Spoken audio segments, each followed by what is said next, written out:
The cargo vessel Meridian drifted through the void, not as a ship, but as a ghost, a hollowed-out whisper of what humanity was permitted to be. Its scarred hull bore the cosmic grime of 1,000 compliant runs through Zanari space, a perfect mask of mediocrity painted over a soul of steel. Within the cramped, amber-lit bridge, Commander Elena Vasquez was a statue of calculated calm. Her fingers, dancing across the console with a pilot's intimate grace, were the only part of her that moved. To the crystalline inspection drone, probing her ship's skin with frigid, inquisitive light, she was just another threadbare human freight captain, another beaten dog of a species kept on a very short leash. They saw the wear on her hull. They never sensed the fission of defiance in her heart. 300 years of Galactic Council rule had taught humanity many brutal lessons. The first and most sacred: never ever let them see your true strength. The drone completed its lazy orbit. A mechanical voice, devoid of life or mercy, crackled through her speakers. "Meridian, you are cleared for departure. Proceed to jump gate 7. "Acknowledged," Elena replied, layering her voice with the precise shade of weary resignation expected of her kind. She guided her scarred vessel toward the magnificent, terrifying hoop of exotic matter, the jump gate. The Council controlled everyone. They owned the doors to the universe, and they made sure humanity never forgot it.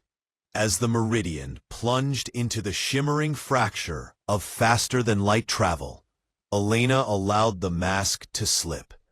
A razor-thin smile touched her lips. Deep beneath her cargo of bland, approved minerals, hidden behind stratified layers of shielding, crafted from stolen science and desperate ingenuity, a quantum entanglement relay stirred from dormancy. It hummed a silent, defiant song.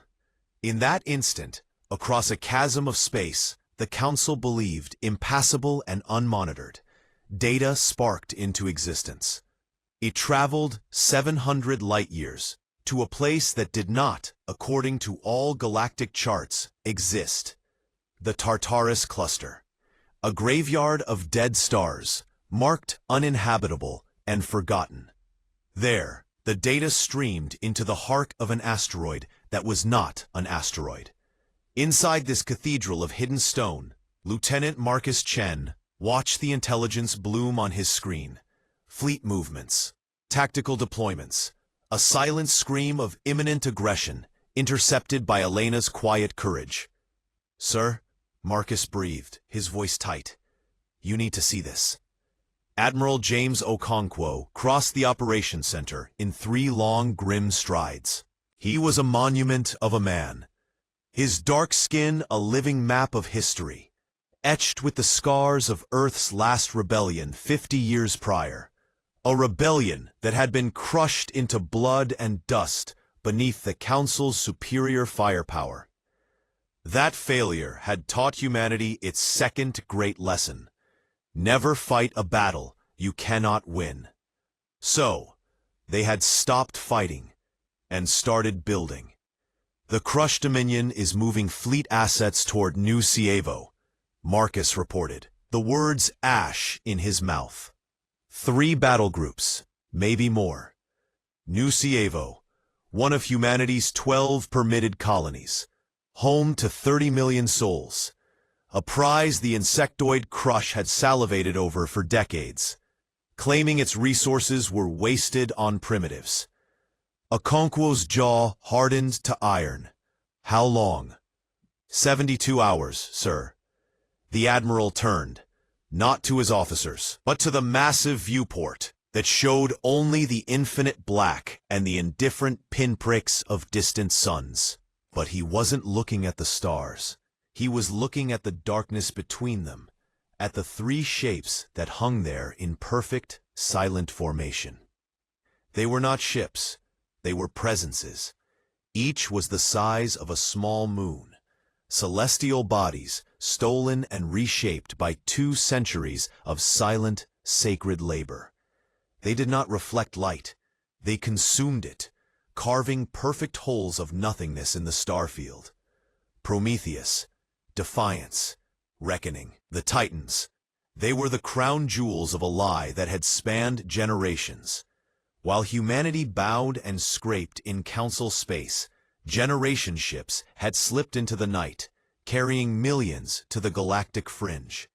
In the silent darkness of Tartarus, they had not just built a civilization. They had forged a vow, hammered into the bedrock of hollowed-out worlds. Humanity would never kneel again. Alert all 3 Titans, Okonkwo ordered, his voice the low rumble of tectonic plates shifting. Begin pre-activation sequences, and get me a secure line to Earth. The veil is about to tear. On Earth, in a bunker buried deep beneath the ruins of old Geneva, the true heart of humanity beat in secret.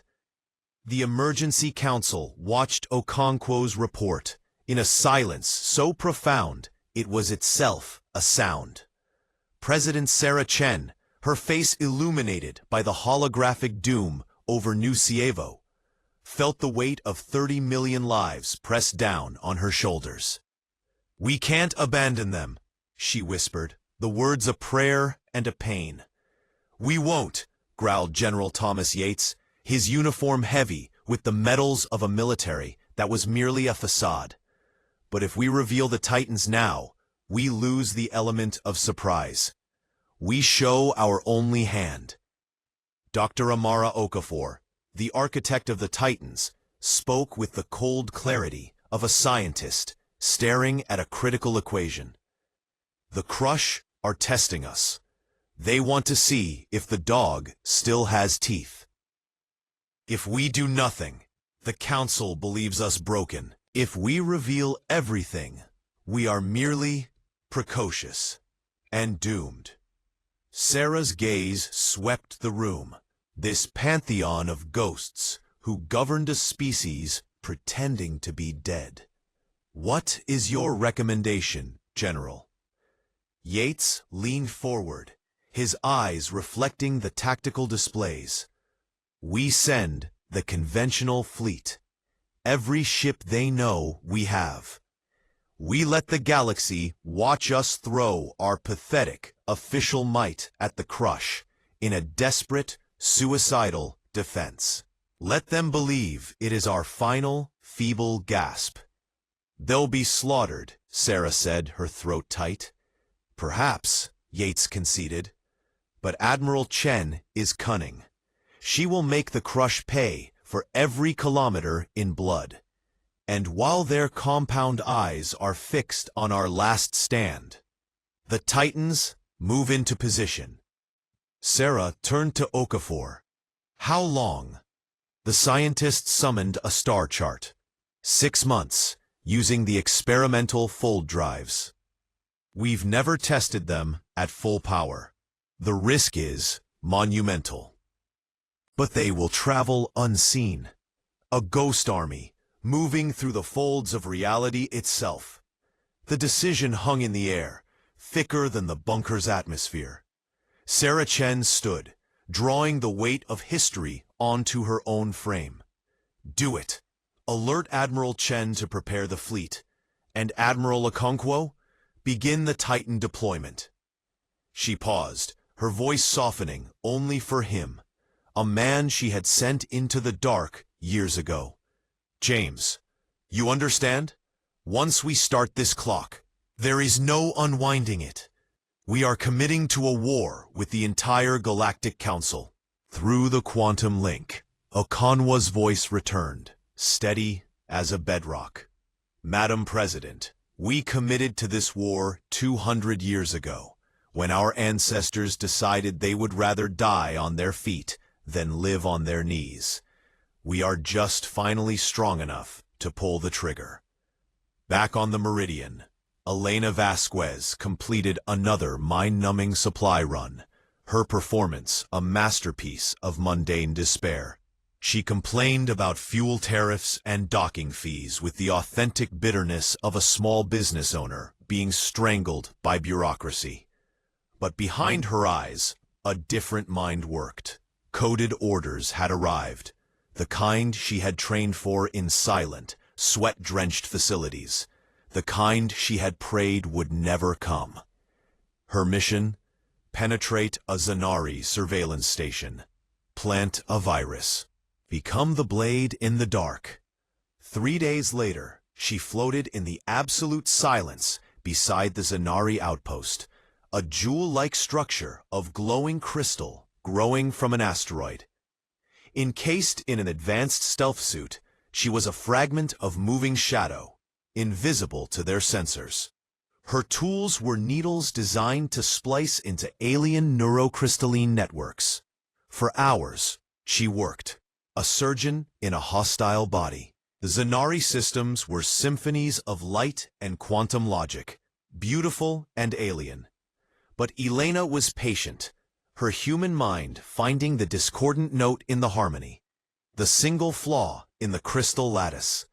She slid her viral code into the heart of their early warning system, a digital poison, quiet and lethal. She was one command from completion when the station screamed. Alarm light, a horrific, beautiful cascade of shattered rainbows, erupted around her. Intruder detected. Section 7 Alpha. Her blood flash froze, a backup system, a layer of security she'd missed.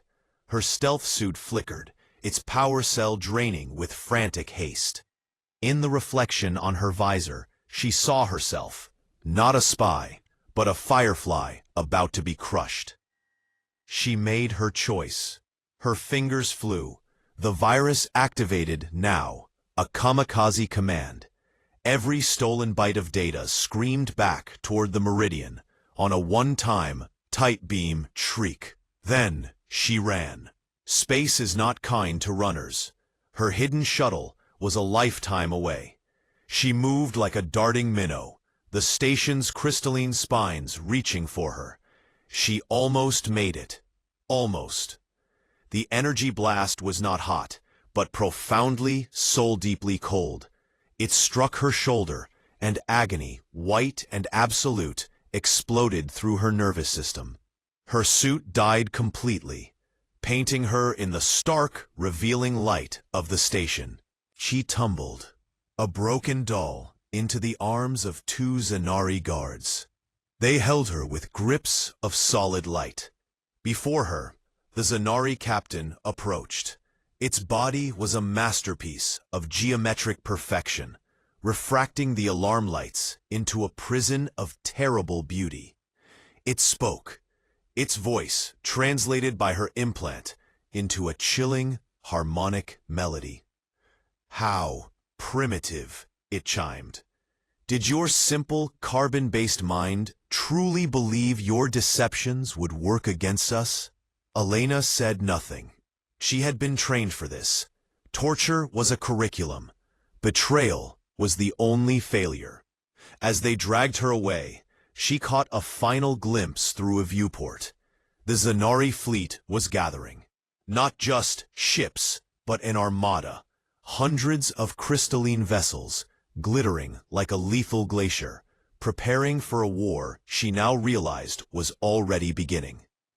In her sterile cell, pain, a constant companion, Elena's mind was her final fortress. They would break her body, but they would never map the contours of her loyalty.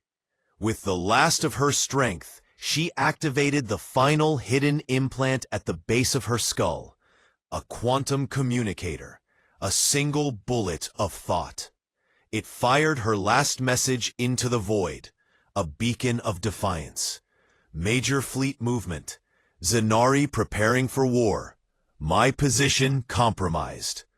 The message would reach Tartarus instantly. It would reach Okonkwo. It would tell them the hidden war was hidden no more. And on the Titan Prometheus, As he read Elena's final, heroic whisper, Admiral James Okonkwo knew the time for shadows was over. He stood on a bridge carved from the heart of a world, surrounded by 10,000 souls who had been born and raised for this single moment. "All stations," he said, and his voice, amplified, echoed through the cavernous cities within the Titan, through the barracks of defiance, through the engine cores of reckoning. "Begin activation sequence. Prepare for fold space jump in 72 hours. We are going to bring our people home." And deep within the planetary cores of the three Titans, reactors that had slumbered for generations awoke with a star fury. The galaxy, in its arrogance, was about to learn a terrifying truth. You can chain a species, but you cannot extinguish its fire. You can humiliate a people, but you cannot crush their will to rise. 18 hours later, the crushing silence of space above Nusivo was shattered. The human fleet, a pitifully brave collection of 147 warships the Galactic Council knew about, emerged from faster-than-light travel. They arranged themselves in the stark, predictable formations of a desperate, outmatched navy, a defiant sigh against a hurricane. On the bridge of the battleship Indomitable, Admiral Li Chen was a small woman forged in titanium. She watched the tactical display paint 300 crush warships, a glistening, chitinous swarm blocking the light of Nusivo's sun. The odds were not just against them, they were a cosmic joke. Her second, Captain Frank Morrison, couldn't hide the tremor in his voice. "Admiral, they outnumber us 2-1. Their tonnage is—" "I can read a sensor feed, Captain," Chen interrupted, her voice a calm, flat line. "We are not here to win a battle of tonnage. We are here to win a battle of perception." "What perception is that, sir?" "That humanity," she said, turning eyes like polished flint toward the viewport, "no longer believes in surrender." A transmission hissed to life. The face of the crushed commander filled the screen. A nightmare of compound eyes holding 1,000 fractured images of her bridge. Clicking mandibles dripping with smug superiority. "Human fleet. This system belongs to the crushed Dominion. Withdraw or be rendered into component atoms. You have 60 seconds. Chen didn't blink. "Come and take it." The crush attacked like a scythe through wheat, expecting the brittle human line to snap, to crumble into panicked, primitive flight. What they met was a storm of vicious, uncivilized ingenuity. The human ships didn't fight by the Council's rules of honorable warfare. They fought to survive. Swarms of kamikaze drones, cheap and pitiless, overloaded point defense systems. AI-guided missiles learned from each interception, adapting flight paths in real time, seeking not just hulls but engine vents, sensor clusters, life support nexuses. They fired grappling lines and boarding charges, turning space into a bloody, intimate knife fight. And they coordinated with a psychic precision that baffled the crush hive mind. Their communications were a ghost in the machine, secured by quantum encryption the Council had deemed impossible for human minds to comprehend. The Crush commander watched in growing, hive-shared horror as his elegant formations dissolved into chaos. Ships died not in glorious fireballs, but in sputtering internal convulsions. How? They are primitives. The thought blast echoed through the fleet. But they weren't primitives. They were cornered animals, with the memory of 3 centuries of leashes and humiliation. And they had spent every moment of it studying how to break the hands that held them. Admiral Chen watched her tactical plot with cold fury. Target their command vessel. All battleships. Full broadside. Pour everything we have into that ugly bug. The human line converged. The Crush flagship's shimmering bio-armor shield flared, strained, and then, with a silent, visceral tear, failed. The coordinated salvo of plasma and kinetics ripped into the living hull, and the great insectoid vessel came apart in a slow, grotesque blossom of fluids and debris. A psychic scream of loss and shock echoed through the Crush network. The swarm, for the first time in its collective memory, knew fear. The order to retreat was not a tactical decision, it was a biological imperative. Out of 300 ships, 200 fled, leaving the carcasses of their kin to drift as cold monuments to human defiance. On Chen's bridge, cheers erupted, raw and disbelieving. They had done the impossible.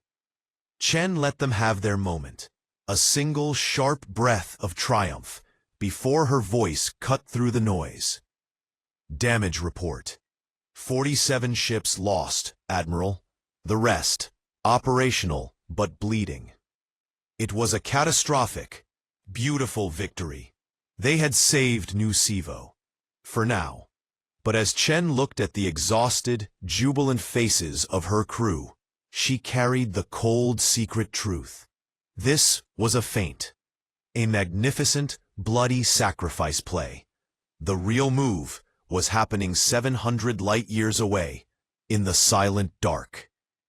In Zanari custody, Elena Vasquez watched the battle's aftermath on a flickering monitor.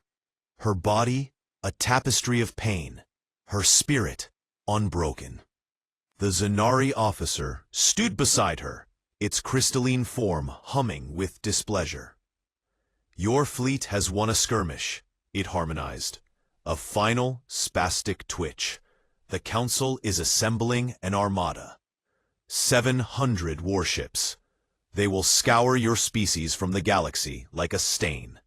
Elena lifted her head, a smile touching her cracked lips. Then we'll make sure you remember the stain. With what? Your fleet is broken. Earth is undefended. You have nothing left. Her smile didn't waver. Keep believing that. It'll be more satisfying when you're wrong. Meanwhile, the Galactic Council chamber was a vortex of outrage. The Valora senator, Thoraxis, his stone form grinding with the effort of movement, watched the other representatives, Zanari, Arconi, Crush, shriek for retribution. They used forbidden AI, kamikaze tactics. This was not battle, it was butchery. The Crush representative clicked, its mandibles quivering. It was the butchery of the desperate, Thoraxis boomed, his voice like continents colliding. You offered them genocide with paperwork. They responded with the only language you left them, violence. It does not matter. The Zanari High Chancellor's voice was a piercing, beautiful shard of sound. This cannot stand. If one primitive species can defy the Council, the entire architecture of order collapses. We assemble the Armada. We burn their homeworld. We erase the human question permanently. The vote was a foregone conclusion. Only Thoraxis and the small Pixari delegation voted against. The Galactic Council Armada, 700 warships, the combined polished might of 10 millennia of civilization, was mobilized. Its destination, Earth. Its purpose, extinction. On Earth, the news was met not with panic, but with a grim, prepared resolve. President Sarah Chen's face appeared on every screen across the hollowed-out planet. People of Earth, she began, her voice clear, carrying the weight of bunker steel. The Council is coming. They bring fire and finality. We will meet them, not with pleas, but with readiness. All civilians are ordered to the planetary shelters. Our military will stand in the sky. We have prepared for this day. We will endure it. Across the planet, billions moved with a somber order. They descended into the deep, armored cities carved beneath mountains and seas, a final testament to humanity's will to endure. The surface of Earth became a ghost town, a beautiful, empty stage awaiting the final act. In orbit, Admiral Chen regrouped her shattered fleet alongside the planet's aging, symbolic defense platforms. 100 ships against 700. A speed bump before an avalanche, and in the fold between dimensions, the Titans traveled. Prometheus, Defiance, Reckoning, hurtled through non-space, their colossal masses bending the fabric of reality, invisible, unsensed, a thunderclap waiting to happen. The Council Armada, led by the Zanari Admiral Crystallis, arrived at the edge of the Sol system in perfect, terrifying formation. A wall of crystalline, biological, and metallic horror, blotting out the stars. On his flagship's bridge, Crystallis felt the serene certainty of ultimate power. This was not a battle. It was a surgical sterilization. "Begin scanning for defensive positions," he ordered. "Then advance and obliterate all resistance. Leave nothing in orbit larger than a pebble." His sensor officer's harmonious tone fractured with confusion. "Admiral, we are detecting gravity anomalies near Earth. Massive. The scale is incorrect. It suggests planetary bodies, but—" "Visual," Crystallis demanded. The main screen resolved.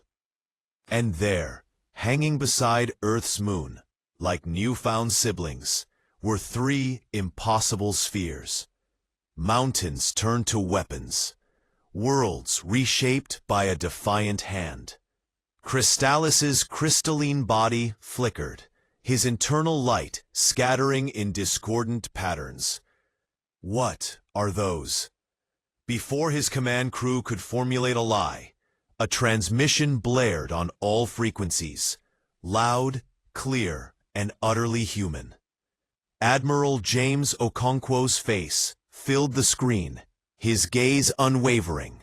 His backdrop, the colossal, rock-ribbed bridge of Prometheus. "Council fleet," he said, the words simple, final.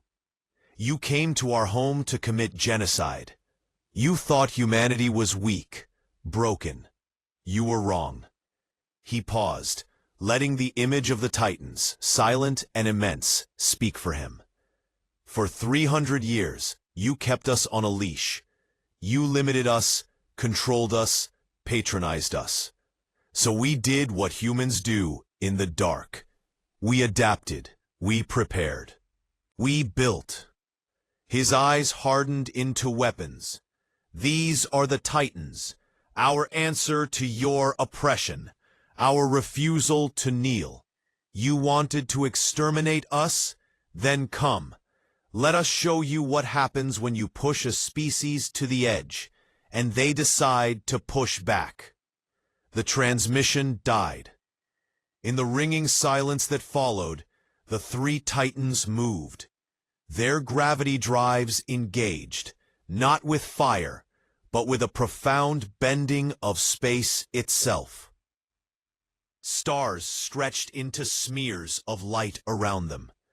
They were not just ships advancing. They were reality itself declaring war. The Battle of Sol began not with a roar, but with a whisper. The whisper of space-time tearing. Admiral Crystallis, his strategic mind reeling, fell back on doctrine. "All ships, concentrate fire on the nearest Titan. Overwhelm its shields. Nothing that size can withstand the combined firepower of the galaxy." 700 ships turned their maws toward Prometheus. The resulting salvo was a cataclysm of light and energy, a sun's death throes concentrated into a single point. It struck the Titan shields and was absorbed. The shield glowed, a brilliant, blinding white. then calmed. Shields at 97%. A calm human voice reported on Prometheus. Okonkwo nodded. Return fire. All batteries. Prometheus awoke. From 10,000 weapon ports across its continent-sized surface, hell was unleashed. Not just energy, but physics itself became a weapon. Mass drivers hurled mountainsides at relativistic speeds. Gravity cannons created microsingularities inside crushed bioships, collapsing them into specks of nothing. Arc lightning, harvested from planetary cores, danced between Zanari vessels, overloading their crystalline matrices, turning them into glittering, exploding fog. In the first minute, 30 Council ships ceased to exist. The Defiance and Reckoning joined the symphony. They didn't just fight the fleet, they dismantled it. They used gravity wells to pull formations into fatal clusters, then shredded them. They targeted command ships, logistics vessels, engines, the nervous system of the Armada. From her cell aboard the Zanari flagship, Elena Vasquez watched through the viewport, her heart a drum of fierce, vindicated joy. The galaxy of cold light and colder logic was breaking against the will of warm stone and human spirit. The Zanari interrogator staggered into her cell, its form flickering with unstable, panicked hues. Impossible, it chimed, a discordant, broken sound. How did you hide this? Elena stood, pain forgotten in the glow of the Titan's fury. Because you only saw what you wanted to see. Primitives in a cage. You never looked for the architects in the shadows. The ship lurched violently. An alarm keened. A sound of pure melodic despair. On the bridge of Prometheus, Okonkwo watched the tactical plot. The Council formation was in tatters, their confidence replaced by frantic, uncoordinated retreat. They're breaking, his tactical officer said. Let some flee, Okonkwo ordered. Let them carry the tale. But the flagships stay. I want their admiral to see the end. The Zanari flagship, Admiral Crystallis's pride, found itself caught in Reckoning's gravitational snare. It struggled, a fly in amber, as the Titan loomed over it, a new moon of death. Crystallis, his certainty shattered, opened a channel. It was not a broadcast of command, but a plea, a whisper across the stars to Okonkwo. You have won. Cease fire. We will withdraw. Okonkwo's face appeared on his screen. You do not get to withdraw from a genocide you started, Admiral. You only get to witness its failure. You will return to your council. You will tell them what you saw here. You will tell them that humanity is not a problem to be solved. We are a fact to be reckoned with. He leaned closer, the image filling Crystallis's view. And if your council ever looks at us with murder in its heart again, we will not defend. We will visit, and we will bring our mountains with us. The channel closed. The Titans parted their gravitational grip, allowing the broken remnants of the Council Armada, less than 300 battered ships, to limp into FTL flight. They left behind a graveyard of 400 vessels, a ring of shattered ambition around the blue-green jewel of Earth. On Earth, in the deep bunkers, the silence was broken by a roar that shook the very rock. A roar of 8 billion voices, realizing they would see the sun again. President Sarah Chen, tears cutting clean trails through the dust on her face, looked at the feed from orbit. The Titans stood guard, silent and immovable. They had not just won a battle. They had shattered a galaxy's narrative. But as the cheers echoed through the command center, a cold seed of the future took root in her chest. The war for survival was over. The war for what came next, for identity, for place, for the soul of a species that now held a hammer large enough to shatter worlds was just beginning. The galaxy had seen humanity's wrath.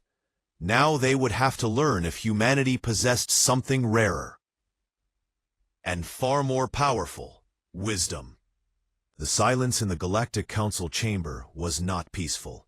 It was the silence of a tomb after an earthquake, filled with the dust of shattered certainties. Holograms replayed the Battle of Seoul from 100 angles. The majestic, terrible titans, the Council fleet breaking like glass against stone. 400 warships, the pride of millennia, reduced to atoms and memories. Admiral Crystallis stood before them, a figure diminished. His crystalline form, once a prism of arrogant light, was dull, fractured from within. He delivered his report in flat harmonic tones, each note a funeral bell. The humans deployed weaponized dwarf planets. Their technology, particularly in gravity manipulation and shield harmonics, exceeds our own. They call them Titans. The Crush representative's mandibles clicked in a frenzied, helpless rhythm. Where did they build them? The galactic fringe, Crystallis chimed. The admission, bitter. Sectors we marked as uninhabitable and ignored. They have been building for perhaps 2 centuries. The chamber erupted. 2 centuries. A dozen species, masters of the galaxy, had been outmaneuvered by the primitives in their midst. Their surveillance, their controls, their contempt, all had been a veil they pulled over their own eyes. Senator Thoraxis of the Valora rose, his ancient stone body grinding like continents shifting. You saw only what you wished to see, a docile species well broken. I warned you, oppression does not create submission. It forges either corpses or revolutionaries. You have created the latter. They must be destroyed, shrieked the Arconi representative, a floating jellyfish-like being pulsing with bioluminescent rage. We cannot live in a galaxy with such a threat. With what fleet? Thoraxis's voice was a landslide, crushing the panic. We just lost the largest armada in 10,000 years. They fought from a defensive position and allowed survivors to flee. A message of restraint and absolute power. What happens when those titans move from defense to offense? When they appear in our skies? The chilling question hung in the air. The tactical displays showed the titans' weapons again, creating singularities, hurling relativistic, kinetic kill projectiles against planetary shields, against homeworlds. There must be a response. The Zanari High Chancellor insisted, but the harmonic certainty was gone, replaced by a desperate need for order. Then let the response be wisdom, not pride, Thoraxis intoned. We send an emissary. We negotiate. We recognize the new reality they have carved with their mountains of vengeance. The debate that followed was less a discussion and more a death rattle of an old order. Fear pragmatically won over wrath. They would send an emissary. Thoraxis himself volunteered. On Earth, victory was a strange, hollow feast. The surface cities remained empty, their streets echoing with the ghosts of celebration. Humanity lingered in the deep shelters, not out of fear now, but out of a profound, collective disorientation. What next? The question was whispered in every corridor, on every communication channel. In the restored, sunlight-dappled government building in Geneva, no longer a hidden bunker, President Sarah Chen met with her true council. Admiral Okonkwo's face was on screen from Prometheus.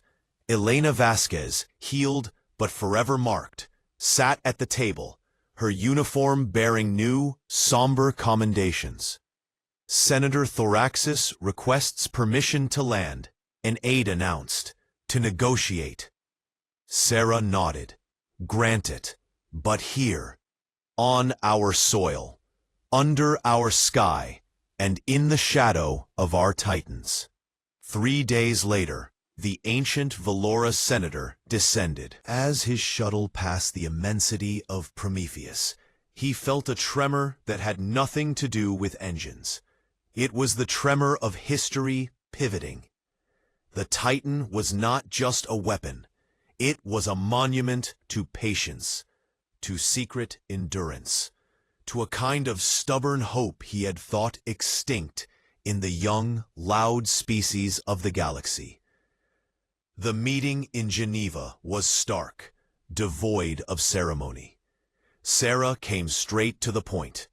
You voted against our destruction, Senator. You have shown fairness, so I will be fair in return. What does the Council want? Thoraxis's grinding voice was weary. The Council is a shattered mirror. Some pieces reflect only a desire for vengeance. Others see a new, terrifying reflection.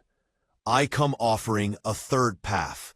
Full Council membership, equal representation, sovereignty, an end to the leash. Sarah exchanged a glance with Okonkwo. It was more than they had expected.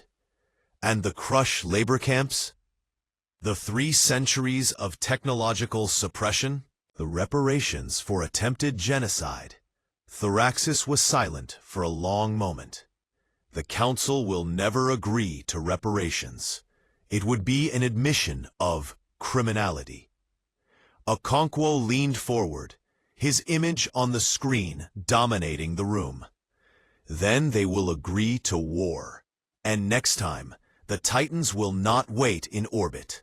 We will bring the mountains to you. The choice is not between peace and reparations.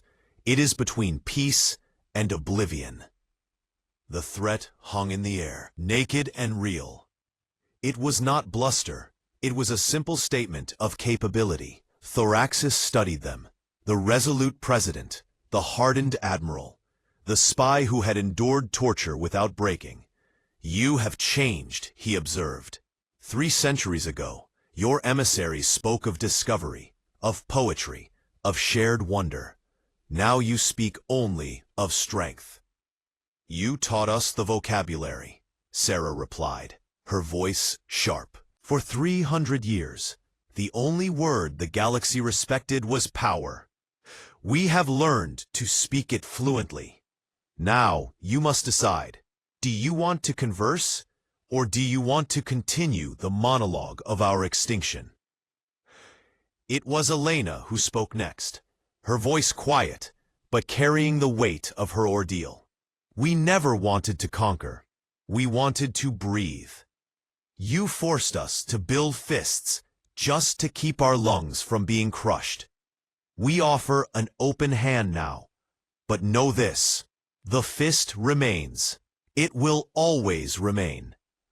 Thoraxis bowed his great stone head, a gesture of concession. I will take your terms to the Council, but I must warn you, there will be resistance. And there is another matter. He hesitated, an unusual display for an ancient being. The gravity drives, the technology in your Titans. It is not of human origin, is it? Okonkwo and Sarah shared another look. The final secret. No, Okonkwo admitted. We found it. In the Tartarus cluster. Ruins. Ancient pre-council. We reverse-engineered the principles. Thoraxis's stony facade seemed to pale. Ruins, with technology superior to the Council's. He let the horror of that implication sink in. A civilization advanced enough to build such things. What happened to them? The room grew cold. Sarah understood instantly. And if something destroyed them, and together, we face whatever is coming. The gamble was staggering. to trade their greatest technological advantage, their sole lever of power, for a seat at a table that had once been their execution block. Thraxis stood. "I will present this package to the Council. But you must understand, you are not just demanding a place. You are demanding we all grow up. You are forcing the galaxy to stare into the dark and admit it is afraid. Period. Then let it be afraid with us. Because we are done asking. We are here. We are strong. And we are not leaving. The age of masters and pets is over. The age of allies, or of mutual destruction, begins now. Humanity was in. The transition was not smooth. Crash extremists launched terrorist strikes. Isolated Zenari commanders, refusing the new reality, skirmished at the fringes. Each time, Sarah Chen held the line of restraint. We respond proportionally. We defend. We do not become the conquerors. It was a harder fight than the Battle of Saul, a fight for the soul of a species drunk on newfound power. And through it all, in the secret shipyards of Tartarus, and now in new joint facilities across Council space, a new project began. Not just more Titans, but something new. Guardians. Vessels designed by committees of humans, Valora, Zenari, and Arconi. Hybrid technologies. A physical manifestation of the fragile new alliance. Meanwhile, the joint expedition to the deepest ancient ruin made a discovery that froze the blood of every scientist, human and alien alike. Admiral Okongwo's summons was urgent.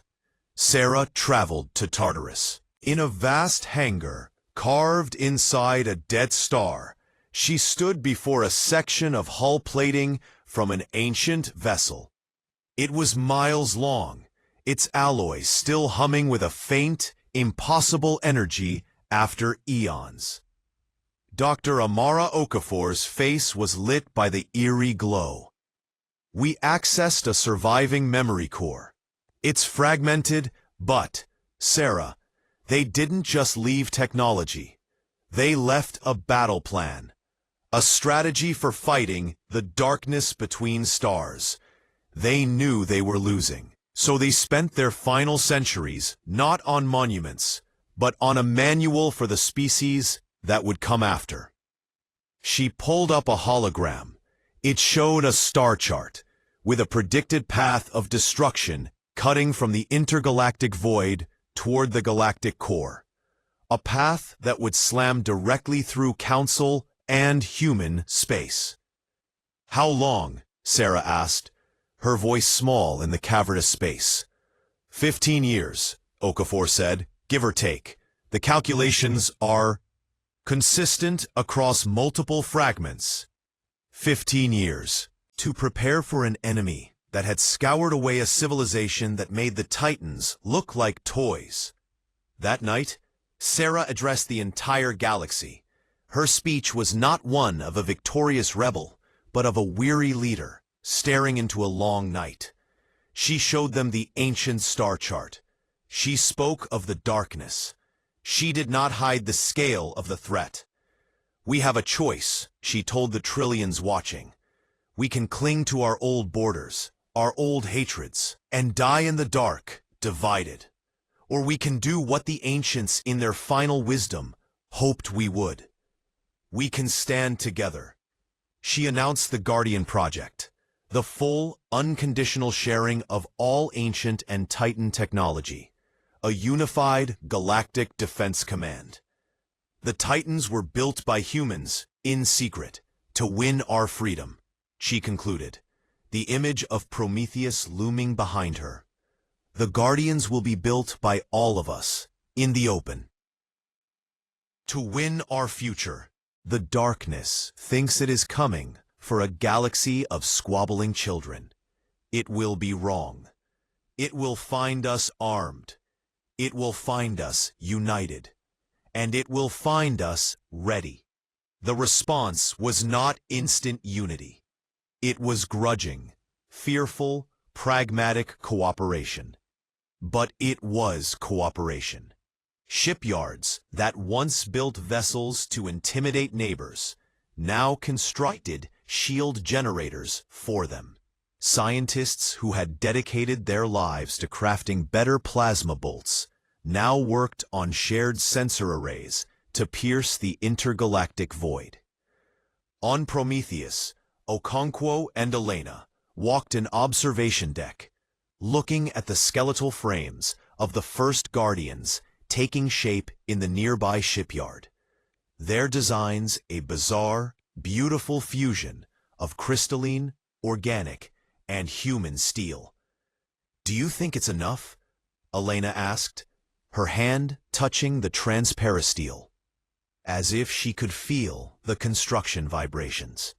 "It has to be," Okonkwo said, "because the alternative isn't slavery or second-class citizenship anymore, Elena.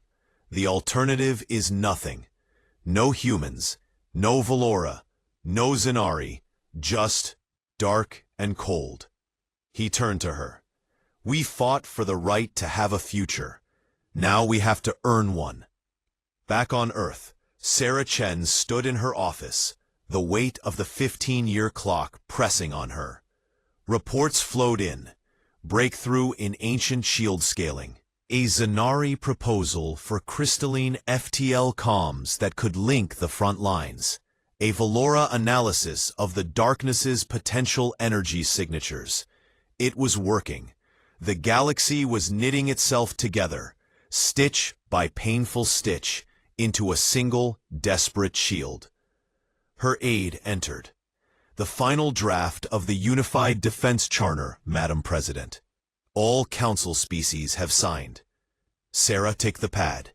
It was a digital document, but it felt heavier than a moon.